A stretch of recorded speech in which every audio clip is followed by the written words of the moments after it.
So LEGO revealed some of their new sets, mostly based on the Mandalorian and of course the upscaled Darth Vader minifigure.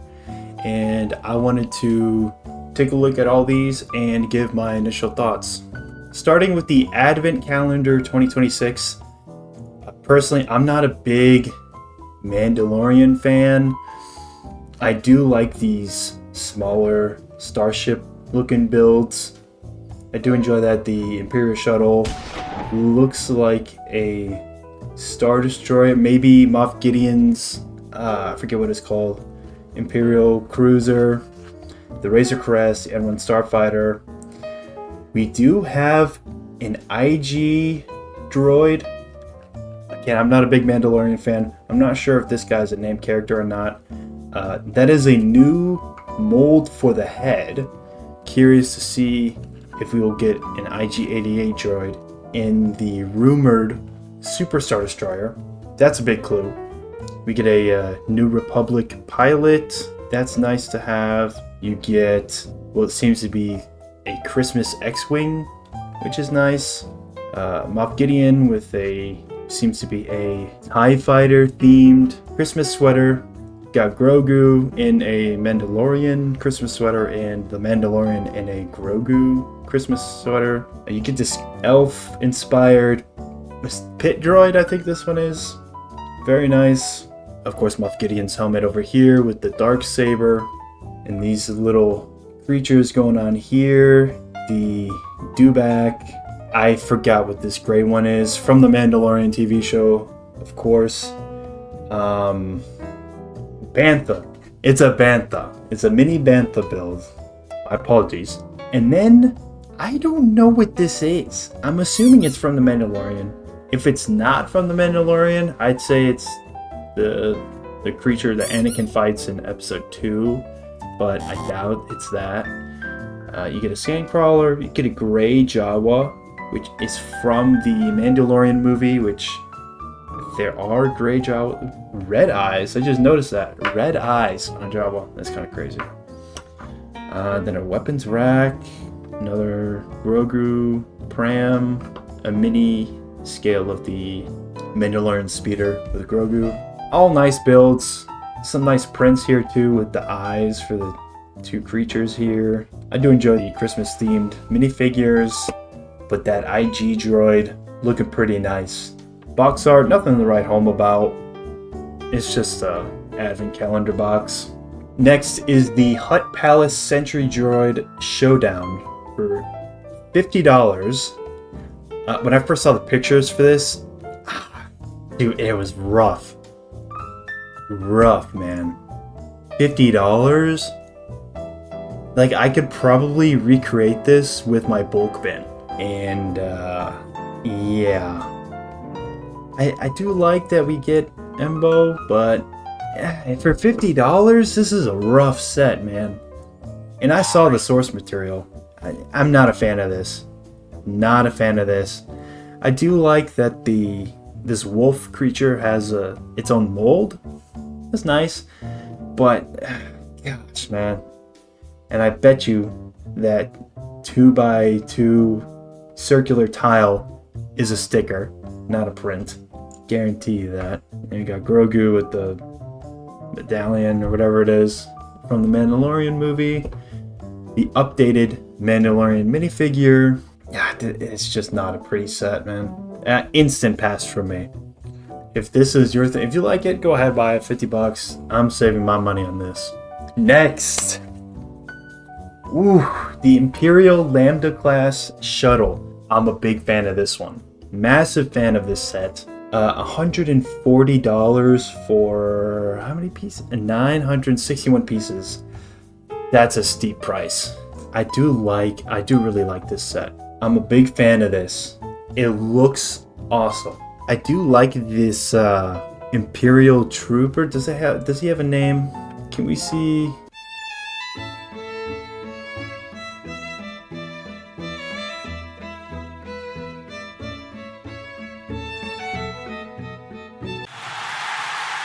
I'm a big fan of that Imperial Shuttle pilot. Beautiful figure. I see a lot of potential for customs with this guy. Unfortunately, he doesn't have printed legs. Not sure how the actual character looks in the show or movie, but very nice figure. I think leg printing would have made him a perfect figure, in my opinion. And then you get the Dr. Pershing. Dr. Pershing, not a bad figure. Also a lot of potential for customs with this guy. Of course, you get Mandalorian, Moff Gideon with the Darksaber, and a Stormtrooper. But really, you're buying this for the build, and what a great build this is. I'm a fan of this. It looks pretty sizable, but for 140, I don't know. Maybe I might pick it up on a sale or something. 140 is kind of tough for this. For 961 pieces, tough, man. Next, the Imperial Remnant AT-RT Driver Helmet. $70 for 775 pieces. That's not a bad price per piece ratio. I'm not really a big Lego Star Wars helmet fan. I think it's a great set if you're into the helmets. I think it's a very well designed helmet. I like the cheek portion of this helmet. I think that angle is really nice. Let's see if is there a comparison? Yeah, that's a good comparison.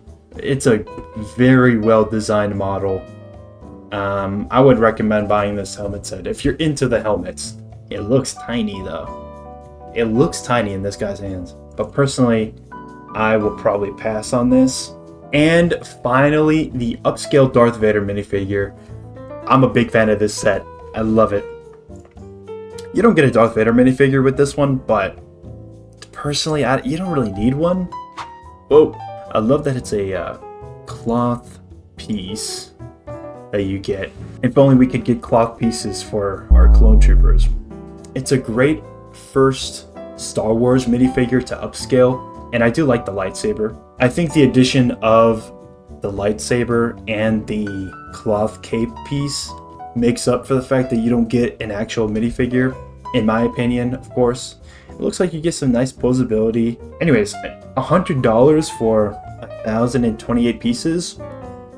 That's not bad. That's not a bad ratio. I think it's a good deal. For $100, it's a great set, in my opinion. For comparison purposes, take the Battle of Felucia Separatist MTT. $160. It's a little more than the Imperial Shuttle.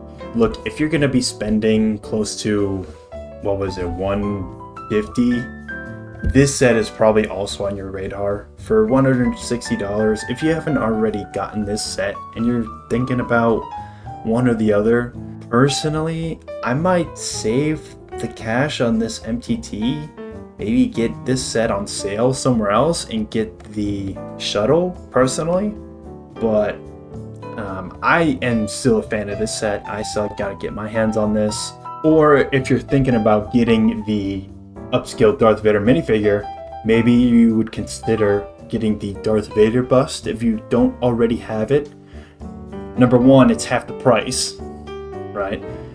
You get a minifigure, Darth Vader, printed pieces. I assume, I don't have the set in hand. Maybe you can tell me in the comments if these are printed or not.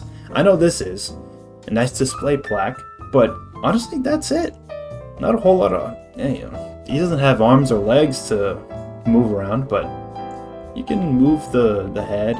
You don't get a big cloth piece for the cape, but I mean, it's a Darth Vader bust. What do you expect? Again, it's just a comparison for the Darth Vader minifig, so instead of spending that extra $50, maybe go for this. And if you're considering the AT-RT driver, I would first look at this AT-AT driver helmet. I like this one a little better, mainly because these printed dish pieces, get 2 of them in this set, awesome. Just a great overall design of the helmet, and it's a unique Stormtrooper helmet. So if you're looking at some unique Imperial helmets and you don't already have the AT-AT driver helmet, I would probably go for this one. but that ATRT driver helmet is still a beautiful set. Of course, if you already have this one, get the ATRT driver. Anyways, that's it, guys. That's my take on these sets here, coming out soon. Of course, you can pre-order the ATRT driver helmet and the Imperial Lambda class shuttle. Big fan of the Imperial shuttle and the upscale Darth Vader. Probably not going to be day one purchases, but maybe I'll find the shuttle on sale somewhere on Amazon or something. And the Darth Vader, I think it's worth that $100 price point. Maybe I would have liked it better, a little cheaper than that, of course, but $100 for what it is, it's nice. Anyways, that'll be it from me, guys.